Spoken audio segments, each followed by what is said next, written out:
Ružica si bila, Đurđevdan, napile se ulice, neki su od bezvremenskih hitova bijelog dugmeta.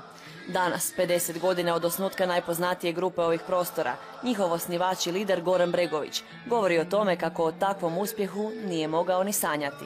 Ja kad se sjetim kako je izgledala prva godina bijelog dugmeta, dakle ta prva od tih 50, mi smo 300 dana svaki dan svirali.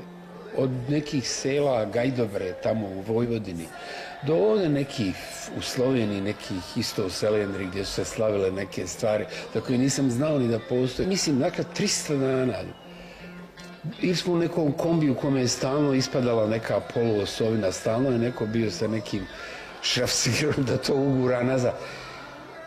Ali vjerovatno da nije toga bilo, da to nam prvo napravilo neku malu disciplinu, da razumijemo da ništa ne ide lako, da to što gledaš i čitaš u novinama kako ovi se samo kupaju u šampanjcu i skaču na najljepše manekenke, da ako ne prođeš 300 sela u Jugoslaviji nećeš stići do šampanjca i manekenke sigurno.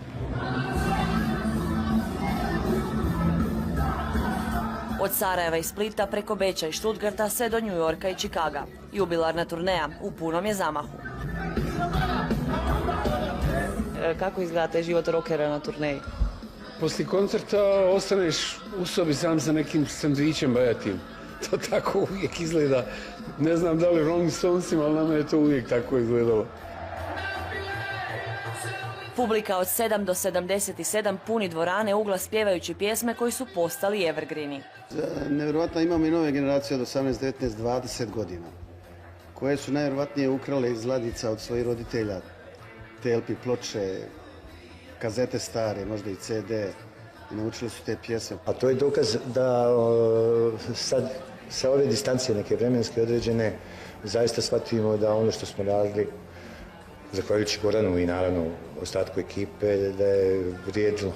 Znaš kako u staro vrijeme u Jugoslaviji rock'n'roll je bio religija. To je bilo ili navijaš za Partizan, ili za Zvijezdu, ili za Dinamo, ili za Split, za Hajduk. Isto tako, ako voliš bilo dume, nemaš valjda voliti, ne znam, nekog drugog. Sve mladi nemaju danas taj problem, oni su znatiželjni, čeprkaju, nađu čak i bijelo dume. Ispostoje se ove starkelji nisu loše. Bregović sa svojih 74, Tifas 10 manje, a Islamović u 68. godini života i dalje žive onu. Rock and roll nikada ne umire.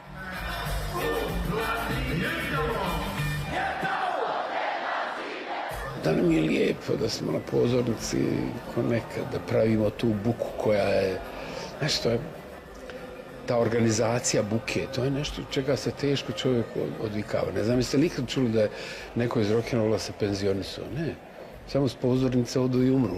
Pjevač s najdužim stažem u bendu Željko Bebek, koji je s Bregovićem snimio 6 albuma, ne dijeli pozornicu s ostatkom članova. Zvali smo ga, ne znaš, pa ne možeš otkazati rođendan zato što neko ne dolazi. On je rekao da mu to smeta karijeri, mi smo rekli svaka čast. Ne fali u dugmetu pjevača. Ima ko da pjeva u dugmetu, ali bilo nam je drago da dođe. Možemo, on misli da mu to smetalo da u karijeri, mi to poštujemo. Kamena spotica bilo je i među ostalim članovima, no sve je, kažu, u dalekoj prošlosti. Odlično se družimo, dobro smo raspoloženi, zdravi smo, što je najbitnije, i želimo raditi ovaj posao iskreno. Mi jesmo prijatelji, ali sada smo vjerovatno nakon toliko godina, što mi kažemo u Bosni, došli tu obje i shvatili da jednostavno i oprostili mnoge greške koje smo činili jedno drugom i doživjeli katarzu i tome se veselim, a za ovo vrijedi živjeti. Ako treba sutra dobro, vam je super. Pozitivnom energijom i sjajnom svirkom razveselit će i sve obožavatelje 29. ožujka, velikim nastupom u Zagrebačkoj areni.